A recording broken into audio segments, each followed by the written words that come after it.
recording with my buddy, my friend, Mr. Roger Williams on Sunday, February 12th, 2023 at 4:17 p.m. Eastern Time. Super Bowl Sunday, and also apparently we're gearing up for War of the Worlds as more and more objects are being shot down, but we're going to pretend like none of that's going on and just carry on the program as normal. Hey, Roger's the author of my favorite book, The Metamorphosis of Prime Intellect, which will be in the description. As always, he's come on here. He's read Passages in the Void. He's read The Gift. We're still reading The Curators, and he's working on Topi, and all of those links will be in the description. But a couple weeks ago, like 2 in the morning, a Lex Friedman podcast popped up on my feed, and I saw they're talking about something, and I was trying to follow it. It was with Stephen Wolfram, and mentioned something about the Ruliad, Ruliad, and it was one of those things where I could feel like my brain was I was redlining it. I was yes. like, I'm getting the idea ish, but I'm not understanding it. And because Roger is a genius, I messaged you and you were like, yeah, I'll tell you about the Ruliad. So it's where we are now. Well, you can't understand what he was getting at in that post without knowing what he did in 2020. Uh, and you can't understand what he did in 2020 without understanding what he did in 2002. And Wolfram is, he was a prodigy. He got a PhD before he was 20 years old. Uh, he he is me in another timeline, better educated. Okay, because I have lost all that math. What he has done, though, is he wrote Mathematica, the computer program that does the math for you and uh, is basically a math assistant. And uh, the funny thing is, he started out as a particle physicist. That was what he got his PhD in when he was in his teens. And he lost interest in that and went into pure mathematics. And there is a uh, very interesting philosophical argument about whether math and physics have anything to do with one another. Uh, because what physicists are trying to do is to describe the universe, the place that we live in. Okay.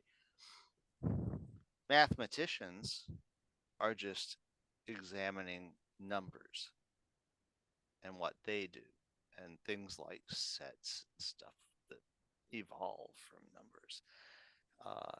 And it it is a philosophical question. Why does mathematics seem to describe the world so well? And the funny thing there is that there is a mathematical description of the macroscopic world, relativity, gravity, things like that. And there is a different mathematical description of the subatomic world, where quantum phenomena dominate.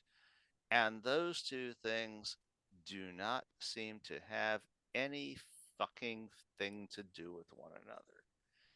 Uh, and it has been a holy grail of physics for most of my life to try to unify those two things.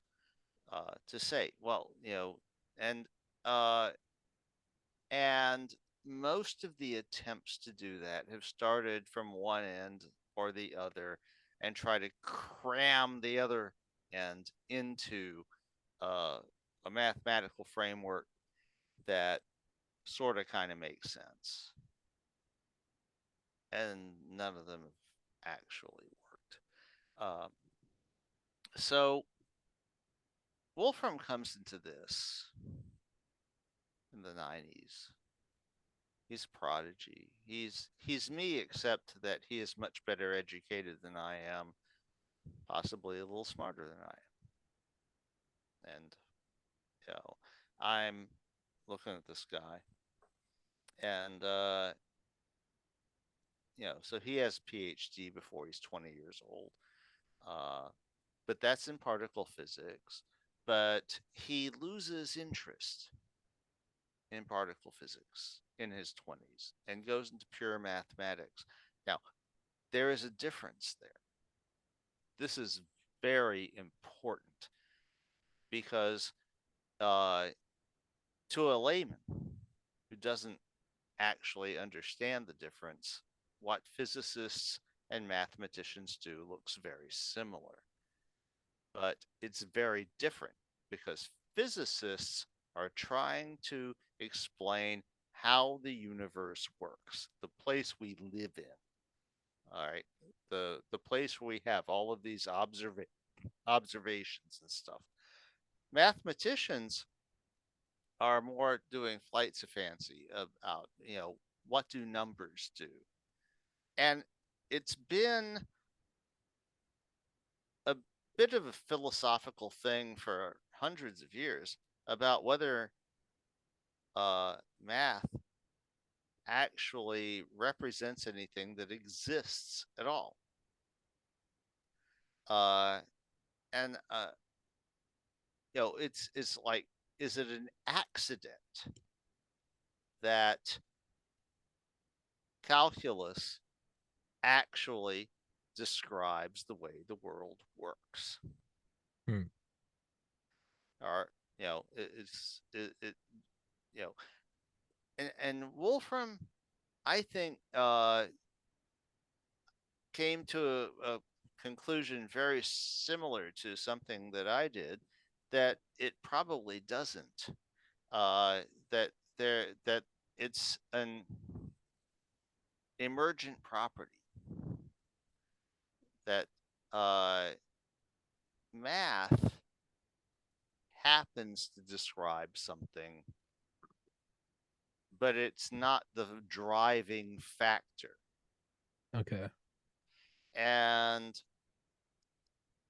Wolfram spent 10 years in the 90s uh, exploring the world of cellular automata. You've probably heard of Conway's Game of Life. I think so. I don't know if that's just the power of suggestion. It's this thing that's played on a two-dimensional chessboard type thing where the cells either live or die. And a rule is applied. And depending on how many other cells around them live or die, or, then the cell in question lives or dies. And the interesting thing is that the game of life, it allows for really interesting patterns to form. What Wolfram did was he categorized all of the possible game of life things that could possibly happen. He took 10 years to do this and wrote a 1,000-page book about what he discovered. And this is all about stuff that happens on two-dimensional chessboard type environments. And he called that a new kind of science. Actual scientists were Not impressed. Uh, I wasn't that impressed because this didn't look like something that could describe the universe that we live in. Uh,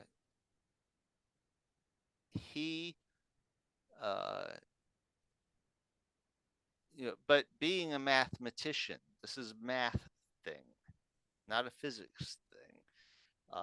He was saying something like this probably drives the universe. It's probably the foundational principle of the universe because and what he was looking at was the the standard model.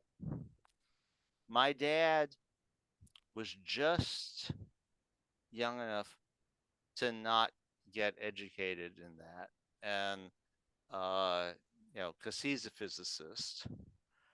Uh, but the standard model was developed in the 1970s, and it all started.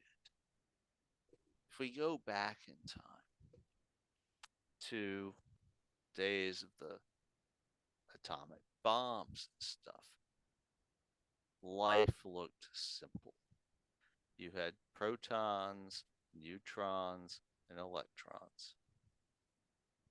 And we had to beat those Japs. Yep. Sorry.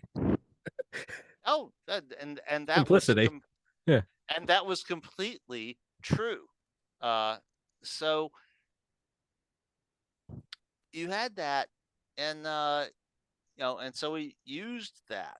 We used that knowledge to build the atomic bombs, and then in the late 40s, uh, because after that, the government started pouring money into physics research because, well, damn. Okay. We can make weapons. It could make weapons. Yes. It could be awesome. It's like we don't know what the fuck they'll do next. Yeah. So in the late 40s, a cloud chamber thing comes up where you have this particle that obviously has the mass of an electron, but a positive charge. Electrons don't have a positive charge, they have a negative charge. What the fuck? 30 years later, we have what we call the standard model, which means, basically they figured out that there is a whole class of particles. There are, in fact, several layers of particles that are kind of self similar and all. And it doesn't look very fundamental at all. When, I mean, I I didn't know about it until maybe 5 years ago. And when I found out, I just like told my dad, so like pull the other one. This is like seriously, this is how the universe works. Well, uh, all these particles exist. They do what they do. They interact, in particle accelerators and all. It's like obviously there's nothing fundamental about this. There's obviously another layer down there somewhere that actually might explain this. But no one was even going there. So this is where things were in 1990. And along comes Stephen Wolfram. And he has basically the same reaction that I did. Pull the other one. No, it's like, no, this is obviously not uh, fundamental or anything.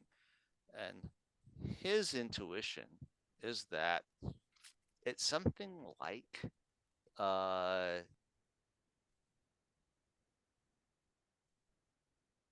these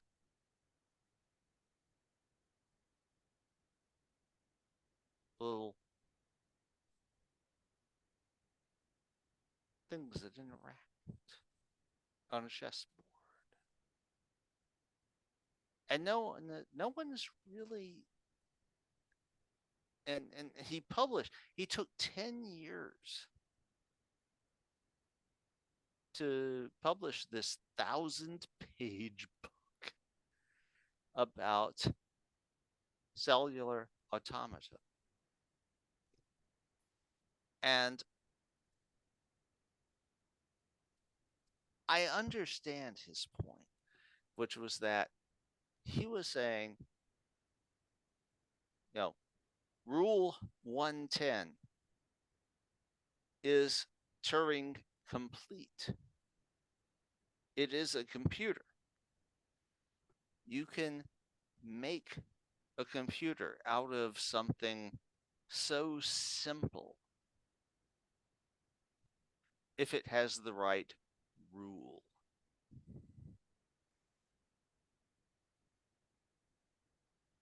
Getting to that. Okay.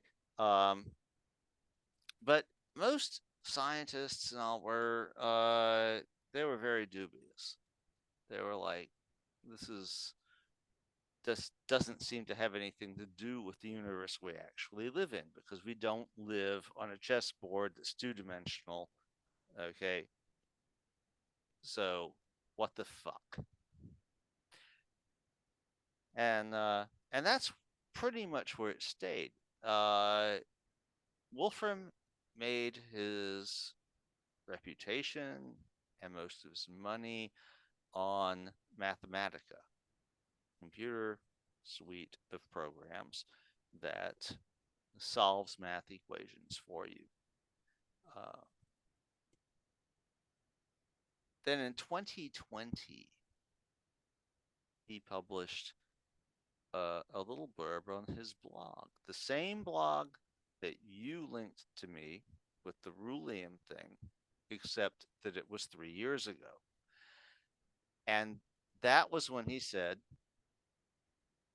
for a year, he had been working with a couple of his graduate students and working on a different kind of automaton, of cellular automaton, where instead of it being on a two-dimensional chessboard, it was what they in mathematics they call a graph, where you have a series. You basically have a series of points, and you have relations between the points, and those relations are directional, and you can draw them. Okay, so he has all these diagrams. I'm sure it's like you saw them in the ruling thing. Okay, so his point is that uh, these, the here what you do is the rule replaces relationships between points with new relationships between points, and they may eat points, cause them to cease to exist, or they may create new points. And in one of his early experiments, and in all of us, and to be fair to him, he called these toy models. He calls everything that he has done with this toy models. He doesn't pretend that this actually represents the world that we live in. Sure. He's just playing with something very simple that might okay. One of the first things he observed is one of the rules seemed to be making space. It was developing a three-dimensional grid. And if the visualization is an important thing, because fundamentally these relationships don't have the visualization. They don't, it's points and numbers. And one of the things that Wolfram has been doing for the last 20 years is developing tools that make it possible to visualize things like this. So he's looking at this and going, okay, yeah, it looks like it's making space. Now, what would matter or energy be in this space? Well, there would be flaws. There would be, it wouldn't be actual, 3-dimensional, just cubes or whatever.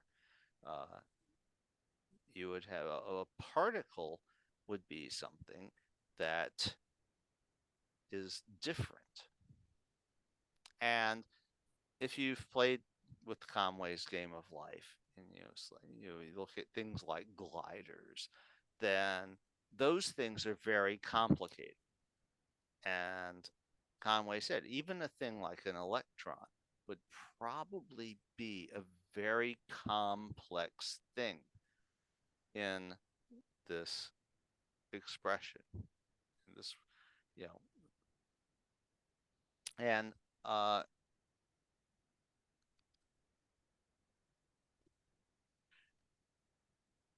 so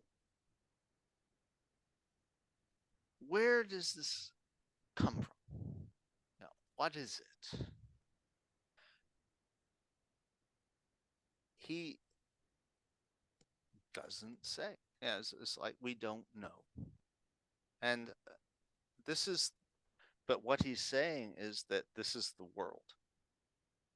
This is the universe that we live in. And he's saying this is a better description of it. Now, in that original article in 2020, playing with his toy models, he showed how you could get relativistic behavior. Now, it's not numeric, it's not numerically verifiable or anything. It's just, we don't know what the rule is, but there has to be a rule. And if there is a rule, then based on that assumption, we can say that there are emergent effects. And those emergent effects look relativistic. He also, in the next section, showed quantum effects from the same model. That's where I sat and said, what? Because no one had ever done that before. We have two mathematical models to describe the world. The relativistic model describes macroscopic stuff, and the quantum model that describes microscopic stuff, particles and stuff. And they have absolutely nothing to do with one another. They're completely different. Merging those two has been the fucking holy grail of physics for almost my entire life. And here comes Wolfram, and he's got this silly idea about cellular automata, and the same system is showing relativistic effects and quantum effects, neither of which is being forced from the other, because all of the other people who've ever tried to do this have started from one end, started from relativity, started from quantum, and tried to cram the other in. Okay? And he's just like, no, all right, here's a fundamentally simple system. And if you tease it correctly, then you get effects that look relativistic. You get effects that look quantum. That's where I sat at. So it's an arranged marriage versus an organic love. He's Yeah, finding that there's a much more simple path. yeah, and nobody saw it. Nobody saw that coming. I didn't see it coming. Like I said, that's where I sat up and said, "Oh, I need to pay attention to this." In fact, I bookmarked that blog. I don't ever do that. When you sent me the Rulian thing, I immediately clicked on my bookmark to the 2020 blog post and saw, okay, this is where it came from. Now, what happened in the last 3 years? Okay. He's in 2020, Wolfram started what he called the New Physics Project, I think, uh, to try. Now, it's very primitive, and real physicists have complained that it's not. It doesn't make any predictions. It's not numerically verifiable, uh, and of course, because it's still all we have is a toy system. It's not at the point where it describes the real universe. It just suggests what could describe the real universe. Uh, the post that you linked to me, though, I think it's is doing two things. One is a land grab. I think Wolfram has realized that he's not going to live long enough to see the actual rule discovered. So, by defining this Rulium thing, what he is actually doing is saying whatever the rule is, it has to be in this superset of things that I've described. And that's a mathematician thing, not a physics thing. And then he says all of the rules are being applied all at the same time, and that's where he loses me.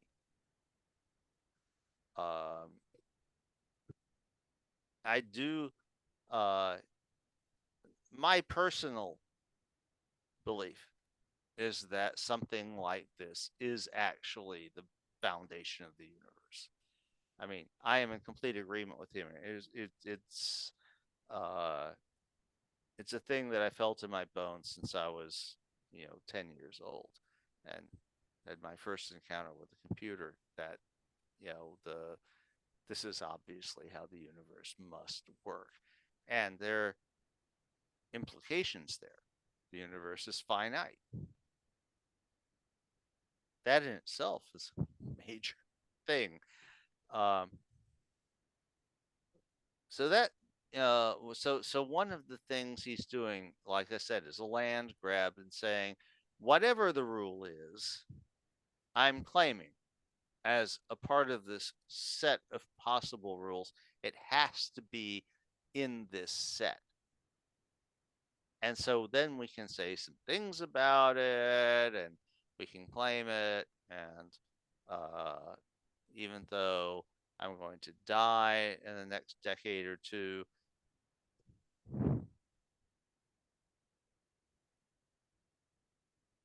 yeah. The other thing is that he is laying the groundwork, against the people who will go, oh, well, now we know how God created the universe. He picked the rule. Because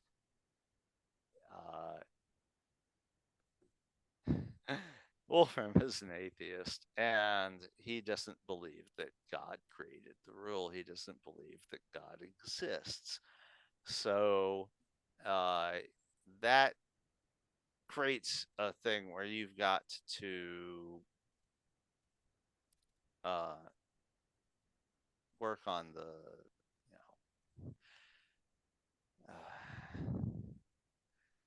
well, it, he doesn't want to encourage those certain things he doesn't believe in. And, you know, Rule 110 is Turing complete. It's a computer. And this new thing that they're doing with the points and the space and all that, there is probably another rule that is like that. I don't think they've found it yet. But he doesn't want to leave it to what he considers the bumpkins to say, this is, oh, well, now we know how God created the universe. Mm-hmm.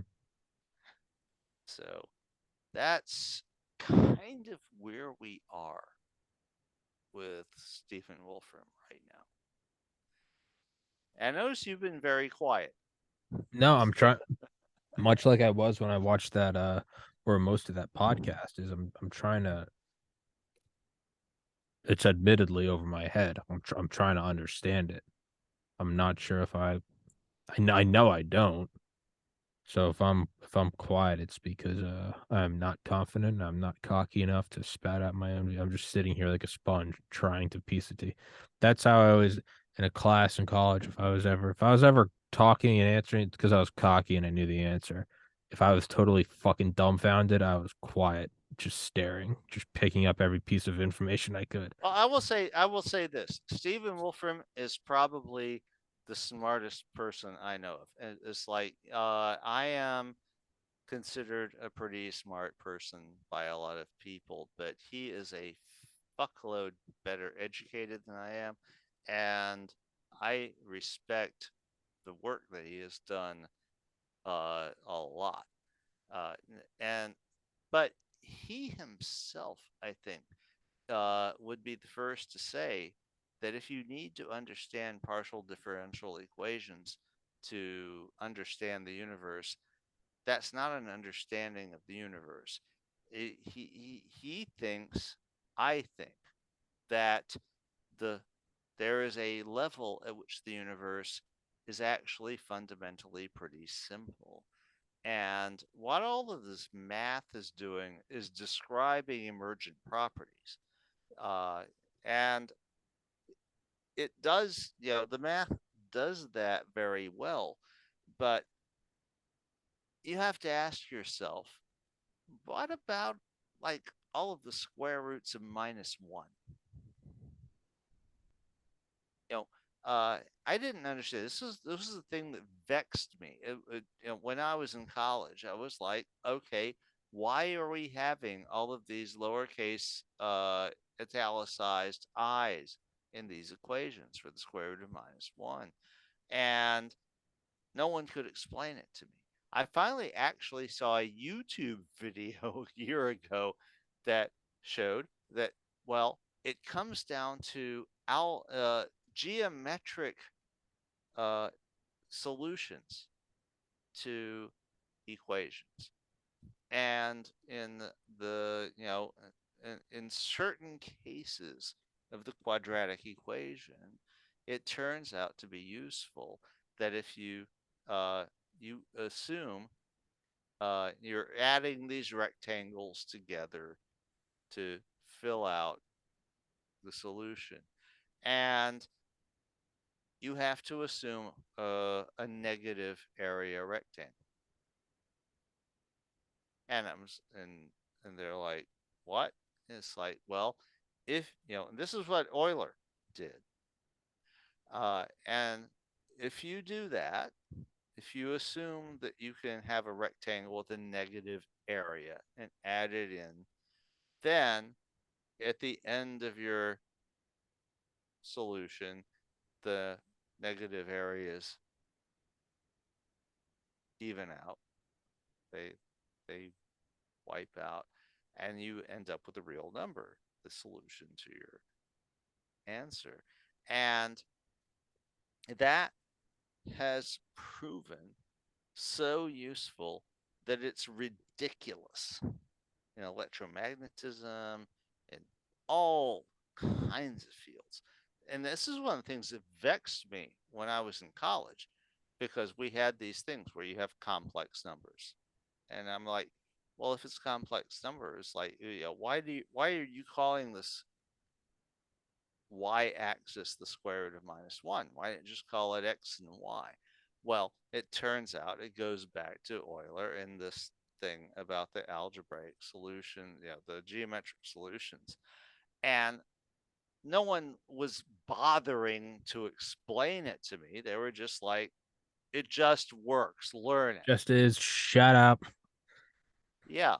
And when you see why it was evolved, it's actually very elegant and very disturbing, because then you have to ask, does this square root of -1 thing, is that a thing that actually exists? Because you can't have a rectangle with a negative Negative there. area.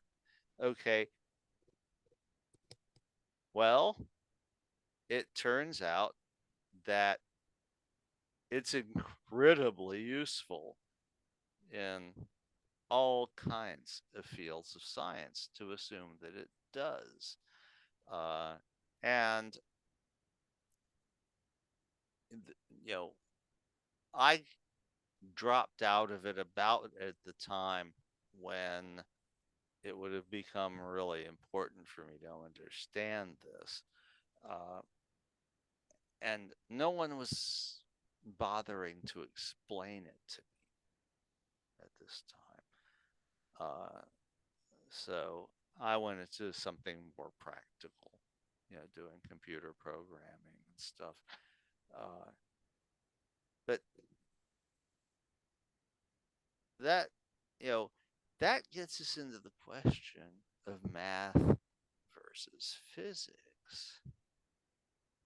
Does math describe the universe because the universe is made of math? Or is math merely an emergent property in the universe that sometimes aligns with the laws of physics and sometimes doesn't? Exactly. It's like if you learned Harry Potter upside down and backwards, and then you would eventually ask yourself, well, does Harry Potter describe our life? Well, in many ways, sure. There's coming of age, there's sex, there's friendships, there's betrayal, there's honor, there's maturity. They even live on a planet. They have two hands. They look right. And you'd go, oh, so, Hogwarts describes America. And it's, no, Hogwarts, that entire concept does in many ways look like us. But in terms of the real down here in reality, like, no, I can't say an incantation. So it might align, the Venn diagram might align like almost a perfect eclipse, but it doesn't show it entirely. So it's a tool and it's useful, but it's not the Bible of physics, if you will. It's not the instruction manual. It's not a note from the developer. It's close, but it's not Yeah. it.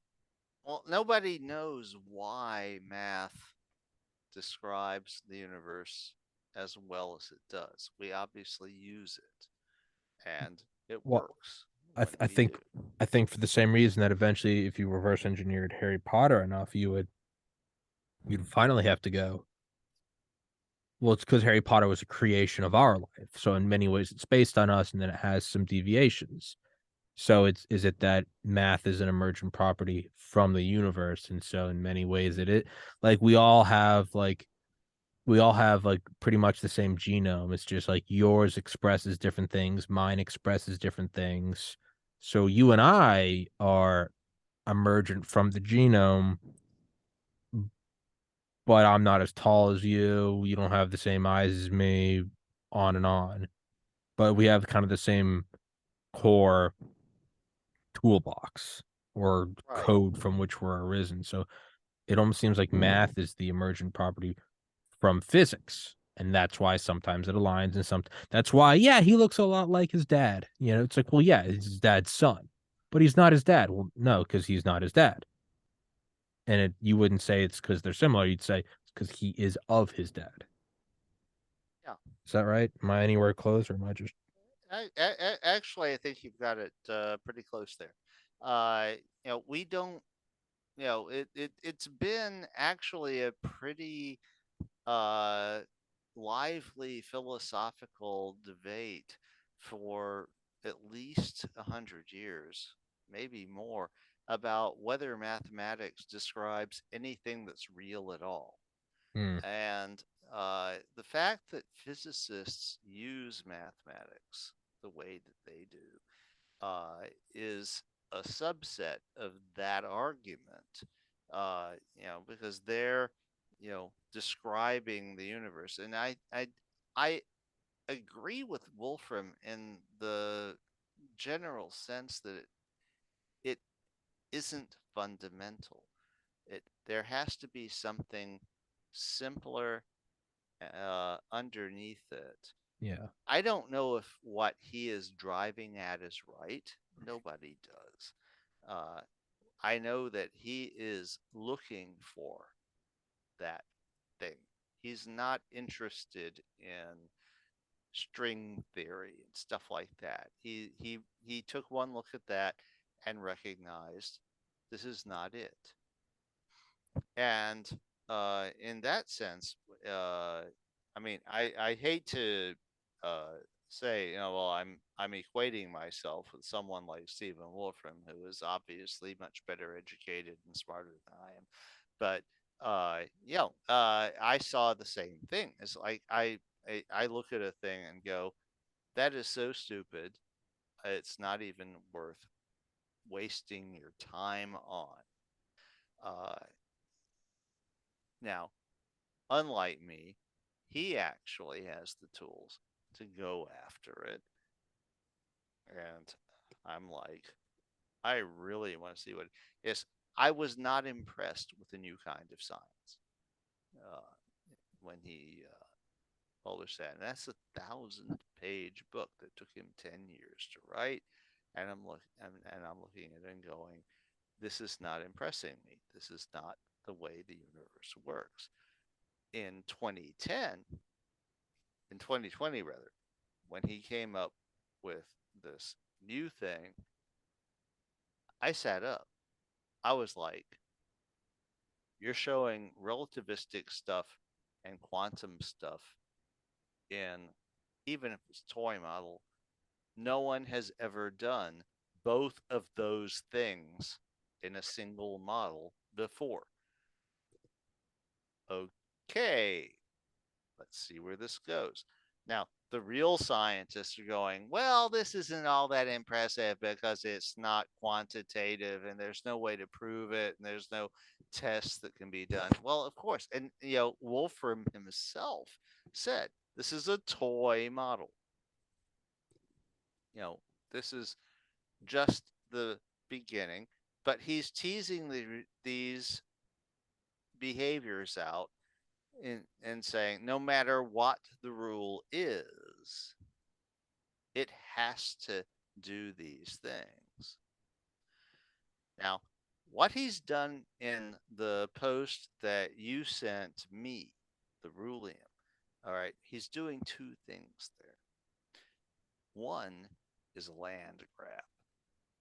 All right. Yeah, he's saying the body's going to be found in this field. Out of the entire Yeah. United States, the body's going to be in this county in Georgia. I don't know where, but you're going to find the body of the fucking missing girl or something, right? Yeah. He's saying he doesn't know what the rule will be, Yeah. but he's saying The rule has to be part of this set.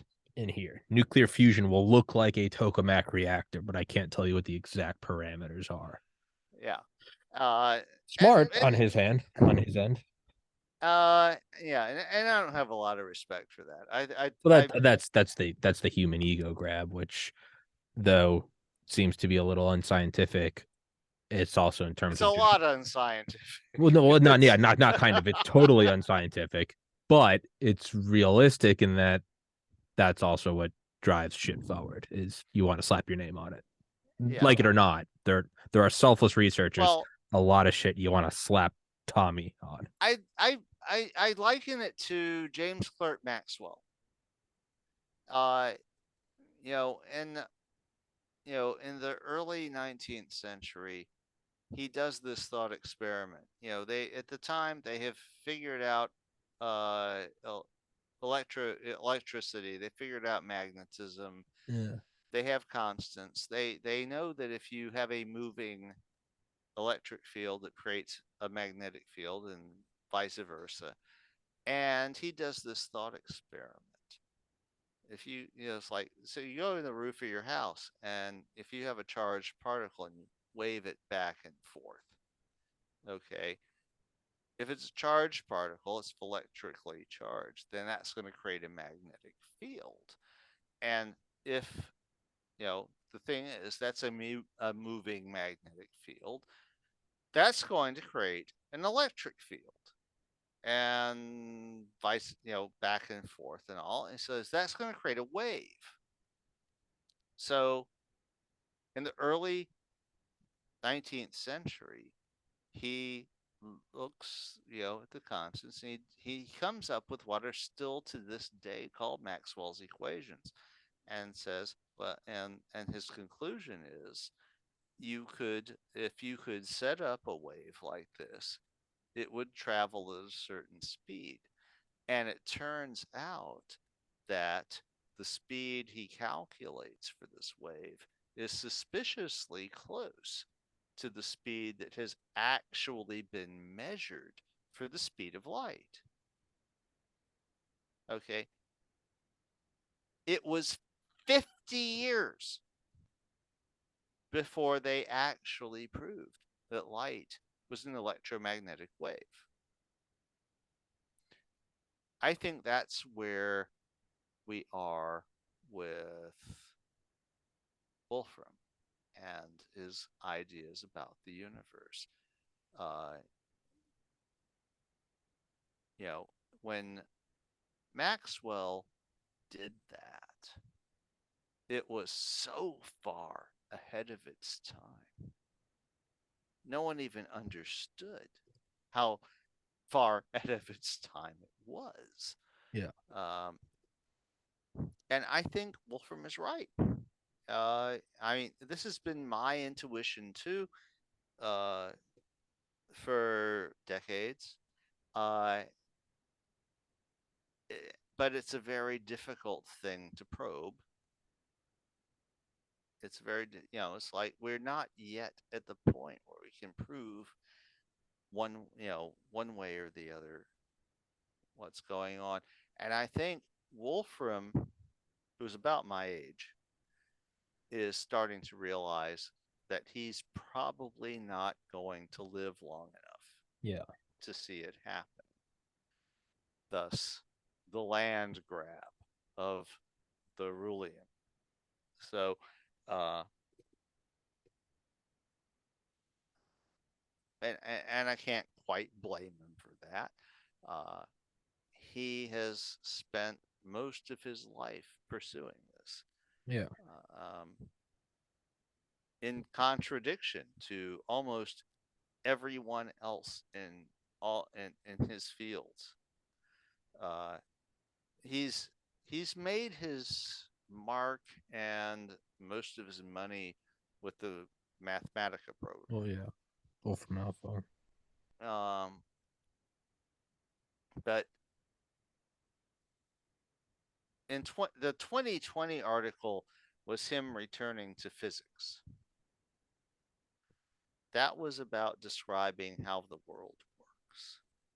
the new thing, the Rulium thing, is him going back to mathematics. All right. When he says, well, all of the rules are constantly being tested, he loses me. I can accept the idea that there may be some kind of evolutionary process by which rules that don't work are discarded and new rules are brought in or something like that. But just like, well, they're all being exercised all at the same at time. all times. Yeah. Nah, it's like The only I don't get the I'm only not way I could there. like the only way I could like kind of understand or go with that is like a neon sign. Like all the bulbs in a neon sign technically exist at one time and they are all technically attached to a power source. But if it's like a just if it's a time if it's a clock and it just says 5:06 p.m., you and I might say no, only the ones that make up 5:06 are being activated. But the sign maker might say no, all the bulbs are existing at this time and they are all connected to power, but only 5:06 is being shown. Does that make sense? Like that's the Honestly, it doesn't. really. It's what's another way? You know when you ever I'm see trying. It's like, you ever seen lights on a roller coaster? You ever seen like when a roller coaster's off at night and but there'll be lights on them or something and yeah, they'll have like the light running around and they'll even make like a little snake and it's going all around on it and it's the illusion of like a light, you know, like a snake traveling up and down and going in right. circles and stuff. But it's not it's an illusion, right? All the lights are there but we're just seeing the ones that are being turned on at this time. And so it has the illusion of Okay. being a snake. Yeah. But we all know the roller coaster's there. It's just dark and we can't see it. That's like if I had to if I'm his lawyer and I had to argue his point so he didn't go in the electric chair for whatever reason, that's what I would say. I'd say they're all there. We're only seeing some turned on. At which point, I don't know, I'd go down as like some OJ Simpson lawyer or some shit. They'd be like, fuck that guy. He technically won.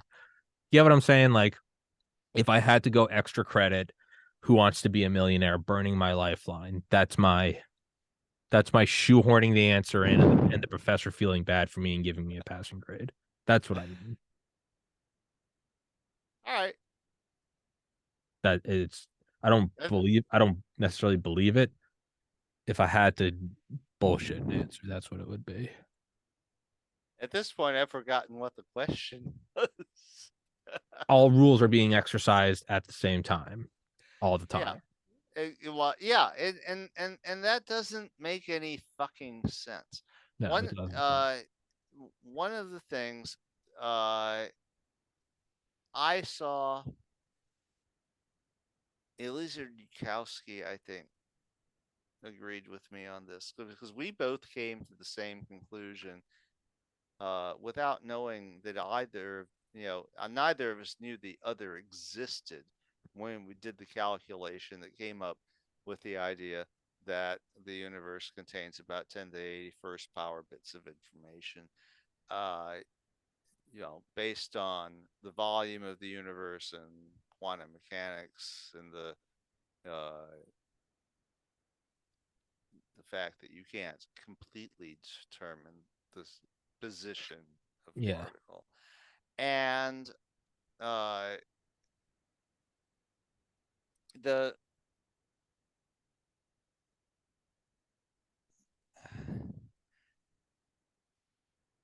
outside of things, you know, so we did that, and we're looking at the, you know, Wolfram doing the Rulium, and it's like, you know, when I was a child, it was commonly believed, or it was one of the things that atheists, physicists in particular, believe that the universe is infinite. And I don't believe the universe is infinite. It's really fucking big, okay, but it's not infinite. Uh, Everything that we have learned in the last 30 or 40 years has suggested that the universe is finite. And of course, that starts people speculating about what's beyond it. And we don't even know what right now there's a real big debate going about, okay, how big is the universe really? Because there's the observable universe, Mm-hmm. and the observable universe is shrinking because of the expansion of space. And that's reducing the amount of, the of the universe that we can actually observe with light. So, how big is the rest of the universe that we can't observe? And there's no fucking consensus on this at all. It's total theatrics. And I would say it's a completely unanswerable question. One of the Yeah. things that they tried to do was to show whether space is curved or flat. Because if space is curved, particularly if it's positively curved, then you could say, well, it's a hypersphere, and you could maybe estimate its size. But to the best of our ability to measure it, it's completely flat. Well, what does that mean? Are we the cavemen in 10,000 years? They'd be like, yeah, they used to think the universe was flat. Back in Well, Christopher Columbus's day, Tommy and Roger. well, it's they the best measurements that we can do with the best instruments that we have suggest that space is completely flat. It's not curved. So there's no hypersphere to estimate the radius of. Now, the thing about the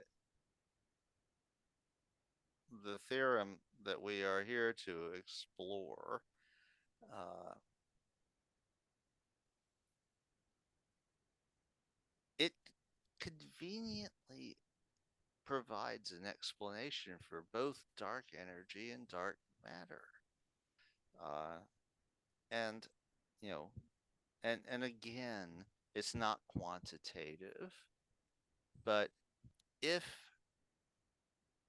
it's a graph having this rule applied to it, then uh, Wolfram suggests that there could be a lot of strange little particles formed while space is being made that don't interact gravitationally with anything else Oh. because they're not part of the standard model. They're just sort of flaws. And And so we're picking up this like weird moisture shockwave cone as the unobservable universe is going outwards, and we're picking up these weird like expansion metabolites. Like yeah, yeah, so it's like, so you have all these particles that aren't actually part of any system that we yeah. can detect. They only interact gravitationally. And so, of course, they end up uh, swarming around galaxies because that's where, you know, they only interact gravitationally. And the other thing is dark energy, which is the expansion of space. And there, it's even simpler. It's the application of the rule.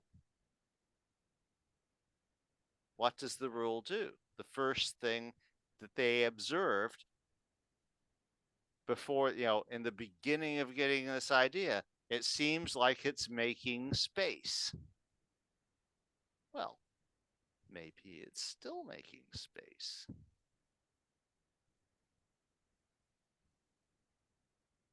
What's the percentage of the universe or like mass that's dark energy or dark matter? Is it like 73 or 96% of like all shit? It's something like that. Let's just say it's 73. Whatever. Maybe it means then like the observable universe is only 27% of the Well, total universe. well, this is what I was just talking about. Is like we don't know what the actual unobservable Yeah. universe is beyond where we can tell from what we know that much of the universe that is observable now will not be observable in the future. And that suggests that there is a universe out there that may have been observable in the past that Okay. isn't now. So it's just like some sort of like meta conservationist thing. Like the species you see now, your grandkids won't see. Well, we don't know. It's one of the things that was if you're confined to the speed of light, Mm-hmm. then uh, there is a definite limit where a lot of the galaxies that we are looking at now through things like the James Webb Space Telescope, even with completely perfected technology, if we could accelerate to the speed of light, we can't ever get to them. It's not possible. Uh, because space is expanding faster than we could get to them. And that is true of a surprisingly large percentage of the universe. I want to say when I read that article, it was like 50% or more. Oh, it did it again. Fucking, this has happened several times. It only happened once at the old apartment, and now it's happened like four times in the new apartment, is where the Sony gets too hot, which it shouldn't fucking do. It is I'm gonna start doing reverse advertising for Sony. I'm just gonna start really showcasing how shitty that product is until they pay me to shut up. It's gonna be Well, my I have to say, I like seeing your face. You're actually looking at me right now Yeah, I instead know. of Yeah, I know. so It's that's my logic is I fucking spent so much on that camera, I'm gonna use it. But now it's like whatever. Maybe it's just whatever. I don't you can see the gaming computer behind me. yes. Yeah, you can see the rest of it. Guess you can see out my apartment. Yeah, you got a lair there. You got a man cave. Hell yeah, I do. Ooh, this computer's hot. This thing never gets hot. That ain't good. I don't know. So that so anyway, that's where I am with all of this. I am definitely on team universe finite and uh there's something there, and I think Stephen Wolfram is much smarter than I am, and he's got good ideas. Whether they're going to be right or not in the end, well, you know, uh, centuries will tell. Uh, but that's where I am. We should do a meta land grab. You and I should claim. Tommy and Roger's theorem states that Wolfram will land grab the right answer. I I think he is on a very good track. Actually, that's uh, and like I said, when I read that article he posted in 2020, I sat up. Yeah. That was I was not really impressed with uh, a new kind of science, 1,000-page book. He was doing, but because this was basically, well, by analogy, then something like this must be running the universe. And I'm like, okay, well, I'm up with that, but you haven't showed me anything really that really convincingly looks like a swarm of particles. And in 2020, he comes up with something that looks convincingly like a swarm of particles. And that's what the universe is. Here I'm paying attention. This is like, okay, show me more. And I think the problem is, he's spent his entire life pursuing this, and he's realizing he is like Moses looking over the promised land and knowing that he's not necessarily going to get there himself. I think that's the final test, though, of the researcher is will you push science forward for the betterment of the next generation, and you won't see it. Because we can all say that if we're pursuing science, but it's easy to say when your name's still being slapped onto everything and everyone's going, oh, you're doing good. Yeah. Do you really care? How much are you willing to keep pushing it forward? And you go, I will never see this happen. It's kind of like the final, are you willing to be the shoulders that some future person will stand on? Yes. Or not. And, And I don't and think there's anything wrong with not either. uh, and I'm not sure where Wolfram stands on that. Honestly, I think he might be a little too egoistic, but Those, unfortunately, those are also the people that tend to drive this shit forward. You yes, know, it's a politician's only gonna slap their name on a bill if they get to fucking name it after themselves. And it's like, but it's a hospital for kids with cancer. And it's like at a certain point you go, you know what? If Senator Roger Williams wants to be the Senator Roger Williams pediatric oncology unit, fuck it. Fuck it. And someone goes, that guy's an asshole. And you go, that may be so. And so is his secretary, Tommy. But you know what? What do we care about more? Getting the children the cancer treatment or not? And you go, ah, fuck it, okay. And that's kind of how this shit's driven forward, is it names. is. And it's an Yes. unfortunate aspect of humanity, but it's also, it would be naive to pretend that that's not the case, right? Yep. Yeah. Um, Um. do you see that building? It's like white-ish above my finger. Barely. Can you see it? It's being constructed. There's like an outline. It's the reflection of the blue light is overlapping it. I don't know if you can see Okay. it. All right. Uh. Well, I can see it. That's a building being constructed. All right. And Yeah. apparently There's a it's thing there. yeah. Okay. And apparently, yeah, it's not important. I don't know why I went to such lengths to point it out. It's a fucking building. But it's being constructed and it's gonna be really nice. And I emailed them and asked if I could put my name in for a unit and just completely bullshitted about my income. I just literally stated it was like 100 times what it was. And they're like, yeah, you can we'll put you on the reservation list. And I was like, thank you. And that was like a year ago. And now it's kind of unnerving because now I live here and now I'm physically seeing it being constructed. And I'm like, I hope there are no repercussions to me lying about. Like I didn't put any money down, but Yeah, there won't. I was Yeah. like, I'm the Everyone CEO does of that shit. TPC Media. And they're like, oh, interesting. And I was like, yeah, you don't need to look into it. It's whatever. It's like, okay, I had a reversal. Sorry, Sorry, it's I invested all my money in Wolfram. you know, uh, yeah. I mean, the of course, the other thing I've been uh, of course, I got sick on Christmas Eve. It's like you remember I gave you a list of dates, and you said, Yeah. "Well, I'm not gonna be able." It's like, well, it was a good thing you didn't. Yeah, I know. You've been sick as It was, titties.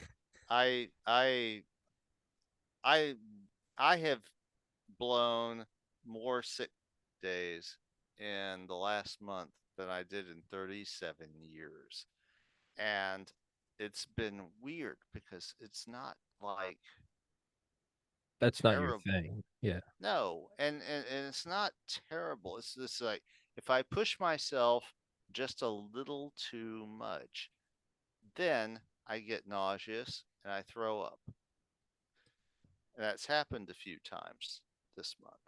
So I've learned to, uh, you know, I think there's probably an imbalance in my gut biome or something. It's something weird like that. It's getting better. Uh, the first 2 weeks after Christmas, I almost literally slept 20 hours a day, and I went back to work and thought I was over it.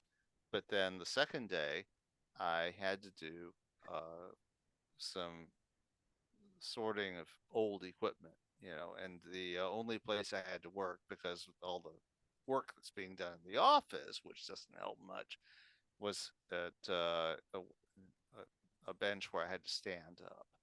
And uh, I got through about half of what I needed to do, and I was just like feeling really bad.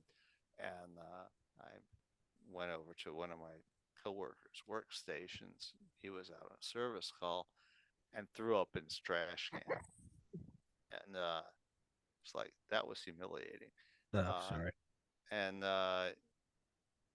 So I've been very careful about that, and it's like now I've gone from taking a couple of hours off each day to taking an hour off each day. It's good. I'm hoping to do an actual 40-hour week next week. I think that would be really great because it's like I don't like being It's not doing fun. this shit. It's not. It's You always think it's gonna be like fun, like, oh, I have a reason to take some days off. Once you get like one good night of sleep and you've kind of made up all the sleep debt, you realize Yeah. just how much life and energy there is in working and doing things. You're just sitting around all day, just like Yeah, I mean, it's like it's boring. my life is about doing stuff. Yeah, I it's it's death. To stay still is just like, yeah, what am I? yeah. And so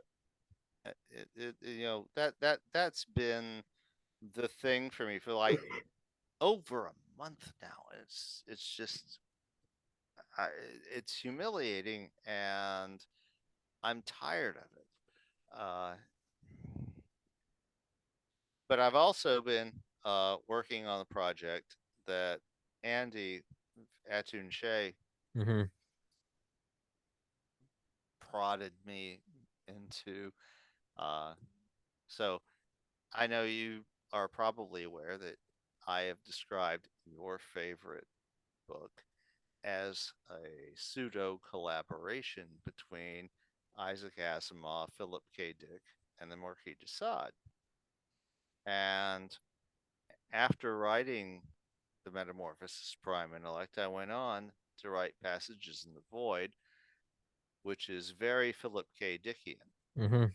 because the main character there is an artificial intelligence that was once human, that was uploaded and forgot that it was human. That that is a very Philip K. Dickian thing. Okay. And uh, more recently, I wrote The Curators on Reddit, and that is very Asimovian to the point where I actually ripped off the whole idea of the Interstellar Drive from the Foundation series, uh, and it's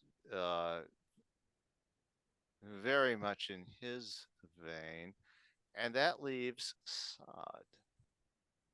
And so I had dinner with Andy a couple of months ago, and I mentioned to him that I had this idea knocking around in my head of doing a story that would be what the Marquis de Sade would write today if he had modern knowledge of science and sociology and biology.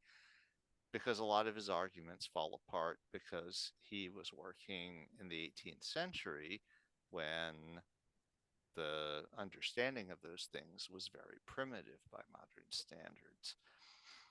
And and he just like took the line, looked at me, and said, "You have to write this." Fuck yeah. So I've got 30,000 words into it, and it's very strange. It is very strange climbing into the head of the Marquis de Sade, but I think it's going to actually be pretty fucking good. It's going to be really fucking perverse, but that's that's what we do here. Mopey isn't exactly prude. No. Um, on a kind of side note, and then we gotta wrap this one up in a minute. What was I gonna say? Completely unrelated. I've been discovering Upton Sinclair over the last Oh, like month. yes. I read The Jungle, which blew me away, and now I'm reading Oil. God, dude, what a fucking writer. But there's something so cool about that. I think he wrote The Jungle in 1904, and I think he wrote Oil in Mm-hmm. 1920. There's I got I've always I remember hearing the name The Jungle by Upton Sinclair in like social studies in third grade, right? And it led to like Teddy Roosevelt and whatever the fuck. I've always known it as just like a factoid, right? Mm-hmm. Like 1492, Christopher Columbus. I have actually gone into those places. Yeah, okay. Dude, what my point is like there's something so cool about truly picking it up and reading it for the first time 120 years after it was written Mm-hmm. and being sucked in entirely. And it just kind of gave me this new appreciation for like for writing of like reaching back in time and like this dude had no concept of what 2023 would, but here I am on an iPhone with half a terabyte of memory, touchscreen, downloading his book through 5G networks, walking through an 18-story skyscraper, which in 1904 would be the world's tallest building. And I'm listening to his book while on the gym or in the gym. And it just I don't know, kind of gave me this cool concept of just like reaching through time. Like Yeah. it's cool. Listening to The Jungle was better than any like 8K 60 frame per second video game I've played. And it's just like, dude, Yeah. that's pretty badass that you can reach through time like that and still like put Uber Eats and Pornhub to shame in terms of like just sucked me in entirely, no pun intended. Like, And the thing is, he's writing about stuff that even though there have been reforms, a lot of it is still happening. sure. And then Uh, it's and then you think about how normal it was for then and now just listening to it now and even I'm like Jesus Christ, and then you start to think, well, what does it look like in 2140?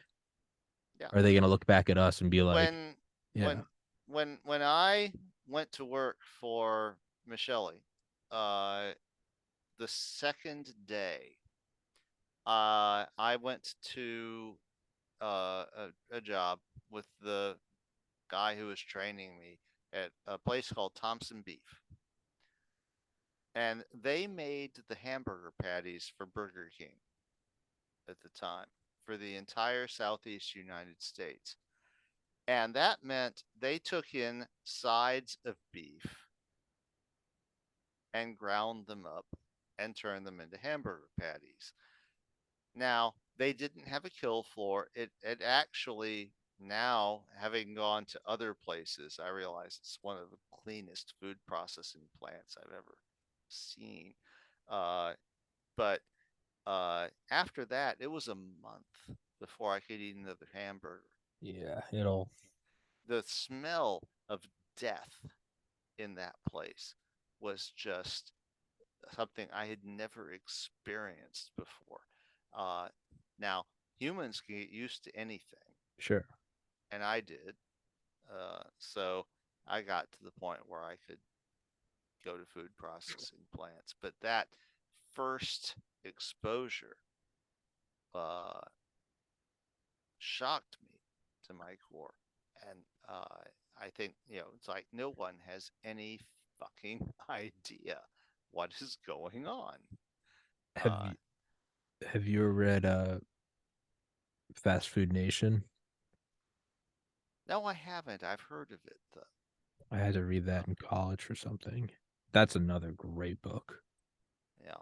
Uh, well, I mean, it's like I've been in a lot of production plants, so I know where a lot of the bodies buried, Sure. and it's ugly. Yeah. Uh, it, and at the same time, it's necessary. Well, and This is that's the other thing. It's like, do you or do you not want, you know, food?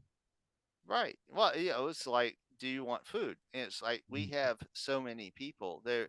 If you say, well, we don't want these plants doing these kinds of things, then how the fuck does everybody eat? It's Yeah. not possible. So it's really uh, an unpleasant situation with, in that regard. Well, it's like, Uh, people say we shouldn't use hormones or preservatives. And it's like, that's okay for you and me, where if we really want to, we can shell out a couple extra shekels. But what about yeah, the family? What about the single mom who's yeah. like, If you're dude, rich, you can, it's a luxury to, indulge yourself. and that's fine. And that's often what drives markets forward is you can start maybe looking for, more humane, and then that economies of scale will bring that. That's all well and good. The people who get fucked are the people who are so tired and working 3 shifts at McDonald's, and you go to them and they're like, Right. this is ethically raised beef," and they look at you like they're on their ninth cup of coffee. They're like, "What?" Like, I get a screaming baby, like, I'm in government housing, like, I don't which one's cheaper? That's the reality of it, right? Yeah. It doesn't mean that we shouldn't push to make advancements, right? Because then 120 years go by and you go, "Oh, thank God we're not in the jungle anymore." But like, there is also, like you said, it's ugly, but it's also like, well, which do you want? Yeah. I mean, how do you support 10 billion people on Yeah, this world?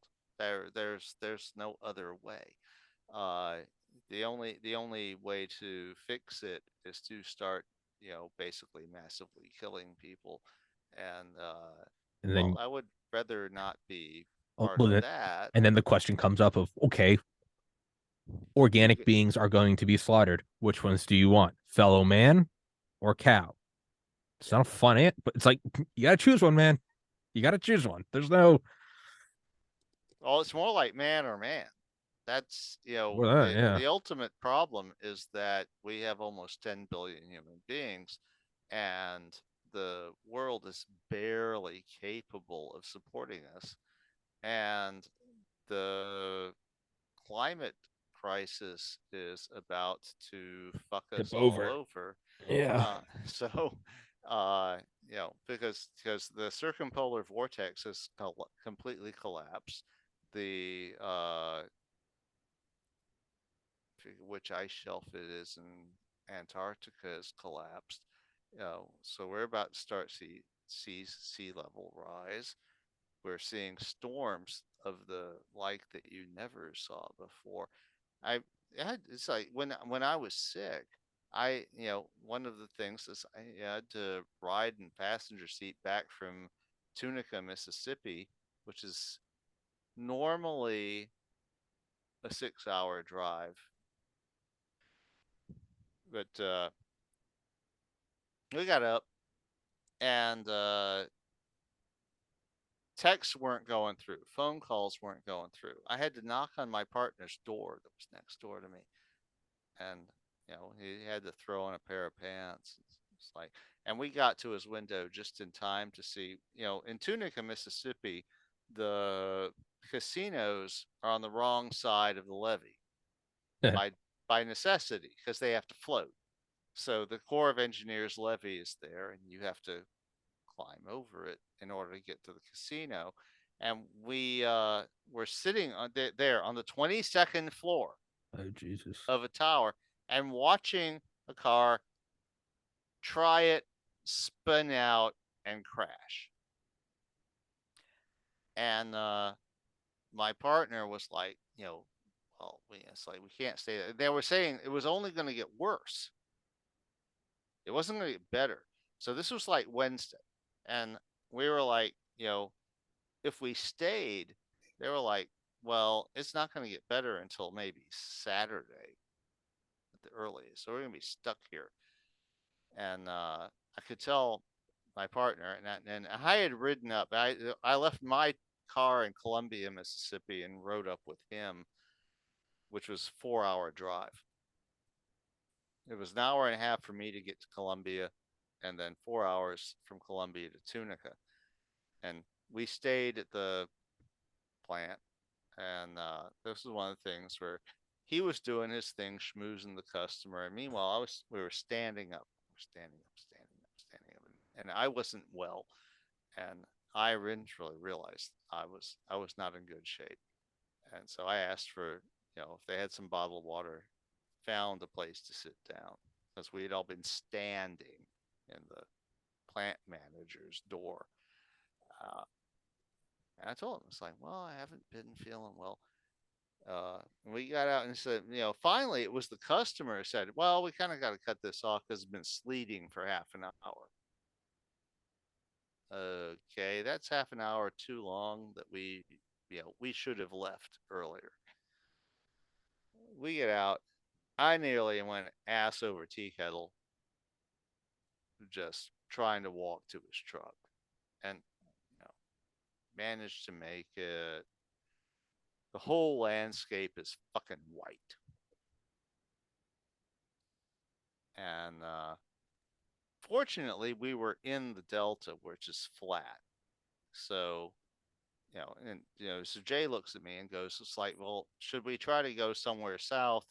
I hate to burn a hotel room. And it's like, oh, I think that boat sailed, man. We need to go to the closest place we can get to. And I think that's Casino Row. We have a hotel room there. It's 20 miles. We're already in the Delta. It's flat. So we managed to get there. And I got to the hotel room. I'm thinking, well, it's a casino. It's been a while since I've been in a casino. I can go down, play some craps or something. Nope. I use the bathroom, turn around, and puked my guts out. Oh, jeez. And so it's like, all right, so not visiting the restaurant, not visiting the casino, not doing any of that stuff. Uh, Next morning, we get up, just in time to see the guy spin out on the road up the levee that we have to cross to get out of the place. And I can see Jay's going, it's like, well, we can't stay here. We can't stay here. It's like, and the thing about the geography of Mississippi at that place, so we were in the Delta, which is completely flat, but and he's getting a call from his guy in Memphis going, oh yeah, the interstate's pretty clear. It's pretty clear. It's like bridges are bad, but the roads are clear. It's like, but the problem is we are 40 miles from the interstate, and half of that is climbing up out of the Delta on roads that are hilly. Hmm. Okay, 2 lane roads that have 40 fucking embankments on the side. Fuck You that. go off the road, it'll be March before they find your fucking body. Yeah. I'm like, it's like, I am totally not cool with this. So I tell him, it's like, if you want to do this, we go to Highway 61 and we turn south and we drive down through the Delta, which is nice and flat. It's 4 lane highway. And there's no embankment on either side. So if we do spin out or something like that, we don't die. And he was like, okay, yeah, we can do that.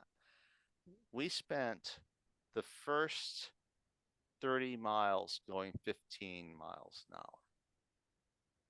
Could feel the rear end of the pickup truck fishtailing. Yeah. I mean, it was like driving on glass, you know, that whole way. And It was like, yeah, if you tried to go straight to the interstate on those hills, yeah, we we would be fucking dead. It would not have worked. So yeah, it took 4 hours for us to drive from Columbia to Tunica, and it took over six for us to drive back. And then I had to drive another hour and a half back in my own car to get home from Columbia. Uh, and the whole way, I wasn't, it's like I had puked in the hotel room the night before. I wasn't really feeling well. So that was the no, I don't know how I even got on this, but I, it's there's a snowstorm a couple weeks ago, and I'm from New England, but dude, I lived in Georgia for most of my life. So even just driving to the grocery store at like 8 p.m. in my little Honda Civic, as soon as I pulled out, I immediately am going like downhill. And I just remember thinking, I was like, there's like a 50-50 chance I'm getting back up this hill. And but luckily I'm in a city and I was like, I won't die. Someone's gonna see me and they're gonna be like, oh, this poor fuck. But right. like I immediately had this realization of like, oh yeah, no, I'm in like a different planet, and I definitely need to stay within like the city limits unless I'm with like a family member that has a truck or knows what they're doing. But I had that realization of like, oh yeah, if I was in the middle of nowhere, I would absolutely not be able to like this is bad. Yeah. Um, yeah, it's I probably put the rest of my family to, or I'm probably ashamed to them. All my family is just these northern mountain people that do this shit with their eyes closed, and I'm like huddled up in my apartment, like looking at the snow, just like peeking out over the window, and I'm like, it's scary. Um, and then Oh no, fuck that shit. I mean, it's like we were like and the thing is, Jay had he had driven all over the place. He used to work for a company called Morel. They sent him all over the goddamn place, and so he had driven in some really bad conditions for them. And so this is what we're looking at, and that was what I was saying. It's like I know what you're thinking, dude. You're thinking we're just going to go for the interstate because once you get the interstate, it's clear. yeah, It's like I'm not down with that. It's like we're if you want to drive straight to the interstate over those hilly roads, once we get Godspeed. out of the Delta, fuck that. I'll sit here and wait for a fucking Uber. Yeah, And and he did listen to me, uh, and it turned out that even Highway 61, which is flat as a pancake, 4-lane highway, no embankment, so if we had spun out, we wouldn't have died. And at that, we were doing 15 miles an hour for the first 30 miles. And, it was like, and then of course you get the other crazy asshole, stupid idiots, you know, passing you and shit because people are stupid. you gotta And, you gotta prove you're a man. yeah. I ain't no pussy. I drive fast in the snow. I'm like, that well may be the case, sir. Yeah. And we drove past like at least four vehicles that had gone Oh off the yeah. road. Oh yeah, no, Uh, you see them. It's like fucking going up Everest. You just see the bodies, and it's like, be yeah. wary.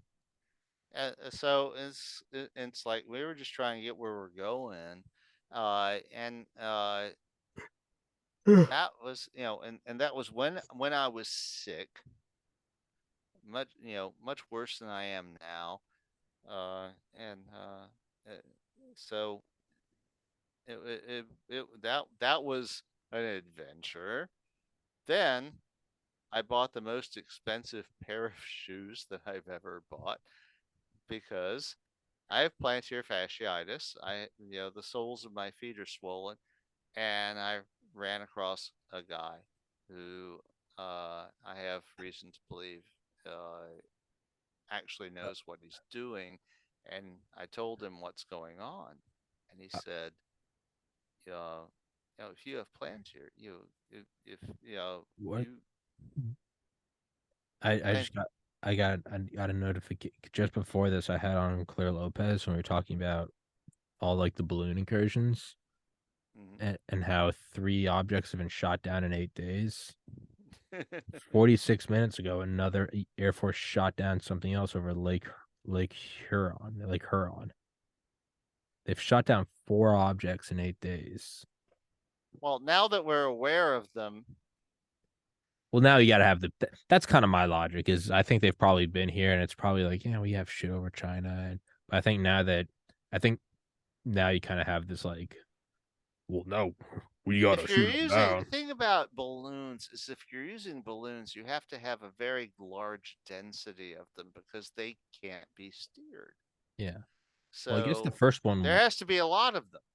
Now yeah, they're cheap yeah, compared to a jet, yeah, sure. or an airplane. So there's that trade-off. But you need a lot of them because you can't tell exactly where they're going to go. So It's just, I so don't, I don't know. The clown show continues. I just want to see something get shot down. That's kind of that's where I'm at. I'm just like, I want to see. I got so excited. I guess they scrambled fighter jets from Portland Airport yesterday. It's like a false alarm. I yeah. have Portland Jetport. Portland Airport is the other Portland. And I got so excited and kind of scared for a second. And then I realized I'm an idiot. The only thing this airport's known for is this is where Muhammad Adat came. And he went and had a connecting flight in Boston, which then he connected with the North Tower. But this is the airport. This is where it started. This is Yeah. I don't know if that's I wonder if they sell like mugs at the airport. I don't know if they I don't know if I don't know if they'd really be too kind about that. Did I ever tell you? Yeah. And then we do gotta wrap this up because I gotta fucking go get food because my tummy's grumbling. Um my dad was actually I think at like Portland Jetport that morning. Just like a couple hours prior though. But he was my there's a very high probability. I'm sure we could probably find the timestamps of when the hijackers were there. I mean, it's been 22 years. So I mean, it's not like my dad would have the ticket or Yeah, something. but there's records of all that shit. But my dad was at the airport like that morning, or maybe it was at Logan he was at. But no, regardless, he was like on the same like terminal that they were at. Kind Yeah. of nuts. Though. No, it was, well, what I was getting ready to say was that I spent, I've never spent more than $40 on a pair of shoes in my life. Oh yeah, sorry. And the the guy said, no, you need, so you have plantar fasciitis. You need New Balance or Brooks. And so I bought the New Balance that was $120. And then he was like, what do you do when you're at home? It's like, well, I normally go barefoot. And so you can't do that if you have hard floors and you have plantar, then you have to have something with support. And so he sold me a pair of Merricks, which were another $100. And they're actual shoes. They're not really slippers. You have to wear socks with them, which is a lifestyle change for me. And it's been really, but it does seem to be helping. This is the thing that came on. It took months for it to happen, and I'm seeing the beginning of it actually maybe improving. Hell yeah. And so that's another thing that's going on with me. Uh, Probably not of interest to anybody except anyone else who has plantar fasciitis, And swelling of their we aim feet. for every demographic on this pod. I think this podcast has shown we are here to shoot for every demographic. Um, Yes. I saw a funny meme. It was like Goodyear blimp feeling very anxious about Super Bowl tomorrow. And just that all the balloons are being shot down. And it's just a balloon with like a scared meme face on it. Like, I don't want to go. Get up there, buddy. I don't want to go. Be a Yeah. man. Well, Hey, is you it know, an open stadium or not? I don't think they do open stadiums and Super Bowls anymore. I think they kind of, I think the game's so big and the revenue's so large that they kind of just want to make bigger sure. domes. Yeah, yeah, I So know. I think that is yeah, the case. I think we have it in New I Orleans was in gonna say 20. y'all Yeah. had like the biggest one. A lot of them were. I think like a disproportionate number of Super Bowls were there because y'all had like the biggest fucking dome. Actually, now that I Well, think of it, I it's think the Super Bowl is almost exclusively in domes now. yeah. Well, it's not the biggest dome, but the Superdome has is the Most volume. longest. Okay.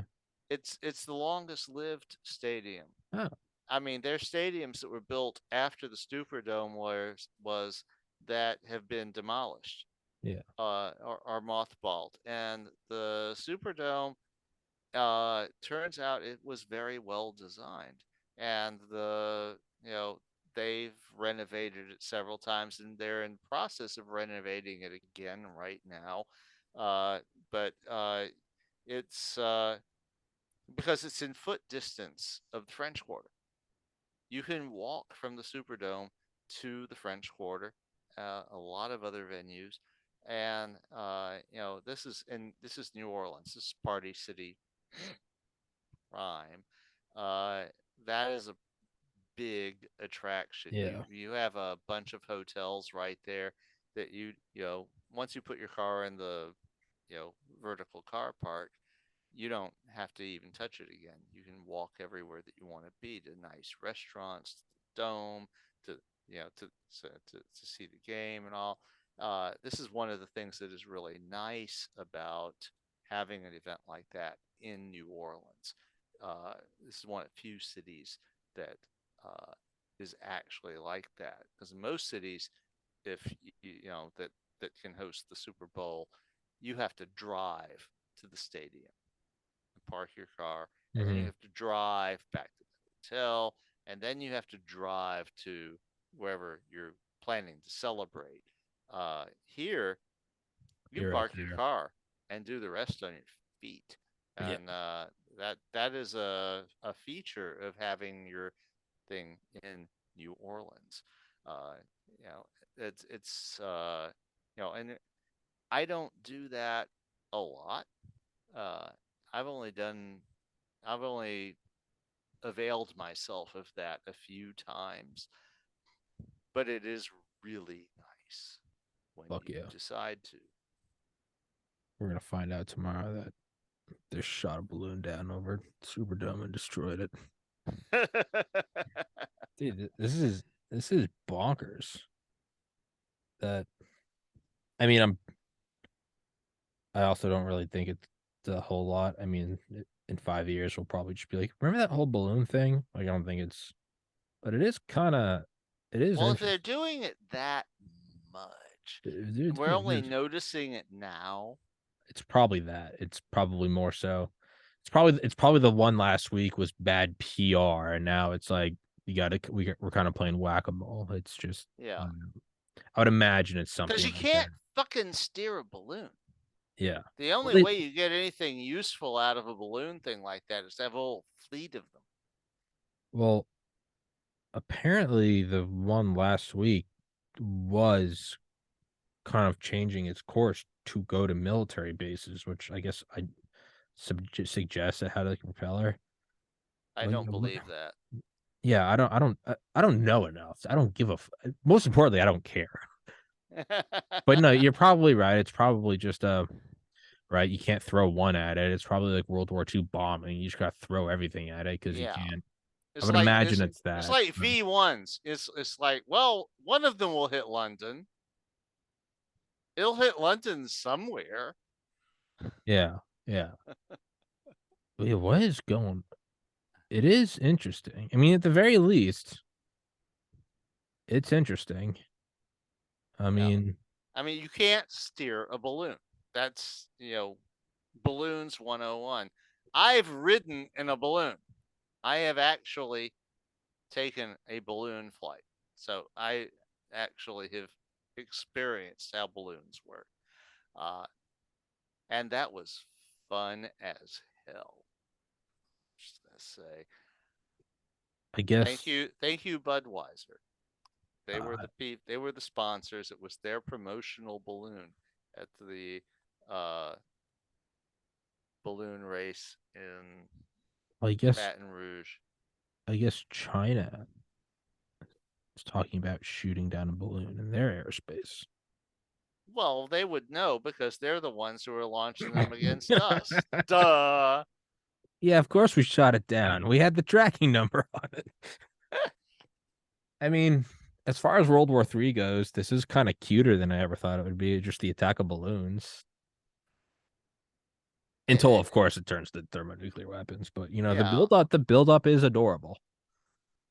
it's really stupid. That's I saw I saw uh I saw a meme yesterday of like I don't know, like a Scooby Doo dog balloon from a Macy's Day Parade, and they're like, throw this fucker up. The ATF will shoot it down in a minute. They'll come and shoot your fucking dog. Um, well, on the off chance that there's a UFO invasion and this is the end, I think we've had a good run on this podcast, but I don't think it is, and we will be back next week. But Roger, if you don't mind me cutting this one off rather abruptly, I gotta get some food. I'm okay. starving my Yeah, dick off. next week I have a movie date with Dad. So I won't even wait. No, fuck me. I won't even be here this weekend. Week after. okay. I'll put you on for 26, 2 weeks from today. Yeah. Thank you for catching me. I will not even be here. Yeah. Um, Yeah. We'll be well, seeing Ant-Man. ooh, ooh. Actually going to give my dad a present. I bought him some gin. Belated, Oh. like 8 weeks belated for his birthday. My dad loves gin. And I actually got him some gin from like the UK. It's called anti gin. And it's like made with like distilled fire ants or some shit. I think it's more of like a novelty.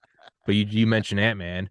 So next week, Roger will be seeing Ant Man, and I will be giving my dad anti gin. Well, gin. Most gin tastes like it was made out of fire ants and shit. It all tastes I like don't know why horse. people It all tastes like drink horse that. shit. I'm giving it because it's like, hey, happy birthday. I don't. It's all jet fuel. I don't. Yeah, Yeah, it's all fucking. I don't know. I'll drink vodka all day long, but why do people drink gin? It's like it tastes like Vodka can turpentine. vodka can at least like mix with something sweet enough that it's just a little. Yeah, Gin is just gin's for someone that they're punishing themselves. that's hardcore. As Tim Dillon said, gin drinkers like to know what they're up against.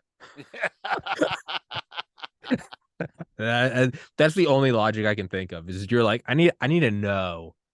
I need to know that I'm getting fucked. Because yeah, he's like, a good martini or mixed drink, you'll have a couple of them and not realize it, and then you're on your face. He's like, gin Yeah, drinkers, they want to know what they're up against. yeah, yeah. um, You got no doubt. yeah, you're going into the war. Yeah, you can hear the front line booming. But Raj, let's wrap this one up. All Um, right. guys, go grab his book in the description as always, and we will resume 2 weeks from today. Roger will come back with reports for Ant-Man, and I will bring back reports from Anti-Gin, and we'll combine the two. And I don't know. I guess welcome our new hot air balloon overlords. I don't know what the fuck else to do. Much love, brother Roger. Feel better. Take care, everybody. Go grab the book.